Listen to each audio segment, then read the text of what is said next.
Wave FM 96.6 presents radio कहानी। Radio कहानी में अब आप सुन सकेंगे हसन, जिसे तहरीर किया है मिनाहिल सफ्दर ने और आवाज है फरूक शेख की। जामिया लाहौर में कंप्यूटर साइंस की क्लास जारी थी। टीचर ने स्टूडेंट से कहा, बेटा, इस सेमेस्टर का फाइनल प्रोजेक्ट तुम्हारी काबिलियत, तुम्हारे किरदार और तुम्हारे मुस्तकबिल का तयन करेगा। जो प्रोजेक्ट नुमाया होगा वो सिर्फ यूनिवर्सिटी में ही नहीं बल्कि एक बैनुल अक़वामी सेमिनार में पेश भी किया जाएगा। ये जुमला क्लास में जैसे बिजली की लहर की तरह दौड़ गया। हर तालिब इल्म की आंखों में ख्वाब चमकने लगे, लेकिन दो आंखें ऐसी थीं जिनमें ख्वाब के साथ एक धुआं सा भी था। फरहान और काशिफ, एक ही क्लास के दो ज़हीन और अच्छे मुकर्रर, लेकिन दोनों की सोच, रास्ता और नीयत में ज़मीन आसमान का फ़र्क था। फरहान एक खामोश फितरत, सादा तबीयत और मेहनती लड़का था। उसका ज़्यादा वक्त लाइब्रेरी, लैब और नोट्स के साथ गुजरता।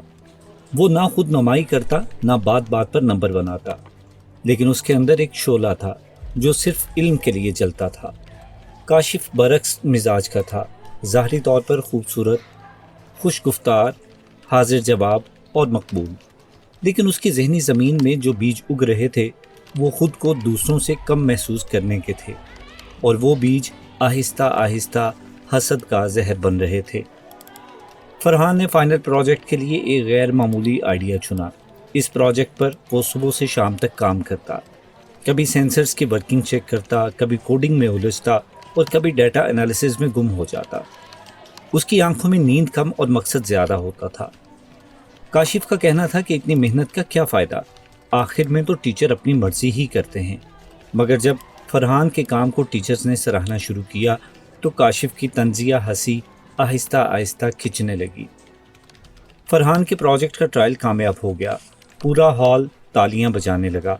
काशिफ के दिल में ना एहसास, ना तारीफ़ और ना ही कोई खुशी थी, बल्कि जलन थी। फरहान की कामयाबी की जलन, जिसे वो किसी भी सूरत हज़म नहीं कर पा रहा था। उसी दिन काशिफ ने फैसला किया, ये कामयाबी अगर मेरी नहीं हो सकती तो फरहान की भी नहीं रहेगी। चंद दिन बाद रात के वक्त फरहान लैब में प्रोजेक्ट फाइनल कर रहा था। वो नींद से चूर था और आखिरकार कुर्सी पर सर रखकर सो गया। लैब में सन्नाटा था, बस कंप्यूटर्स की हल्की हल्की आवाज़ें और फरहान की सांसें बाकी थी। उसी लम्हे एक साया लैब में दाखिल हुआ। काशिफ आहिस्तगी से चलता हुआ आया, लैपटॉप ऑन किया, फरहान की प्रोजेक्ट फाइल्स को एक पेन ड्राइव में कॉपी किया, फिर वही फाइल्स मुकम्मल तौर पर डिलीट कर दी। बाद में वही पेन ड्राइव यूनिवर्सिटी के एक पब्लिक सिस्टम में किसी फर्जी तालिब इल्म के नाम से डाल दी गई। अगले दिन जब यूनिवर्सिटी में ऐलान हुआ कि फरहान की फाइल दूसरे फोल्डर से मैच हो गई है तो गोया कहानी ही बदल गई।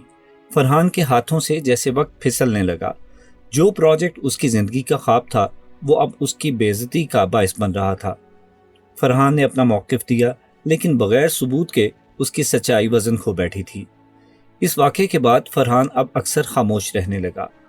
उसे लगने लगा जैसे सच्चाई अपनी ताकत खो चुकी है। दानिश, जो फरहान और काशिफ का मुश्तरका दोस्त था, वो जानता था कि काशिफ ने ये सब कुछ जानबूझकर किया है। वो इसका चश्मदीद गवाह था। चंद दिन गुजरे, दानिश की खामोशी अब उसे बोझ लगने लगी। वो आखिरकार प्रोफेसर अनवर के पास पहुंचा। जब उसने सच बयान किया तो मामला दोबारा खोला गया। यूनिवर्सिटी लॉग्स, सीसीटीवी फुटेज और वही पेन ड्राइव, सबका रुख काशिफ की तरफ। उसके नतीजे में काशिफ को यूनिवर्सिटी से निकाल दिया गया और बिलाखिर फरहान को इंसाफ मिल गया। उसकी सच्चाई बहाल हुई और एक जर्मन कंपनी ने उसे स्कॉलरशिप भी ऑफ़र कर दी। दूसरी जानिब काशिफ की माँ ने उसके चेहरे को गौर से देखा और कहने लगी, बेटा, हसद खामोश होता है मगर इसका अंजाम शोर मचाता है। कामयाबी कभी छीनी नहीं जाती, कमाई जाती है। देखो बेटा, जो शख्स दूसरों की शमा बुझाने की कोशिश करते हैं वो तन्हा रह जाते हैं।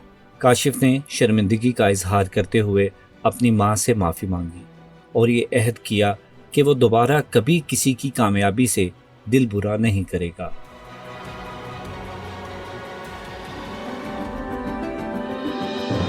आप सुन रहे थे रेडियो कहानी में आज की कहानी हसद, مرکزی کرداروں میں شامل تھے مزمل اشرف، مناہل صفدر اور سلمان منیر، اور اس کہانی کو پروڈیوس کیا تھا فروخ شیخ، اسد فریدی، سلمان منیر اور ٹیم نے۔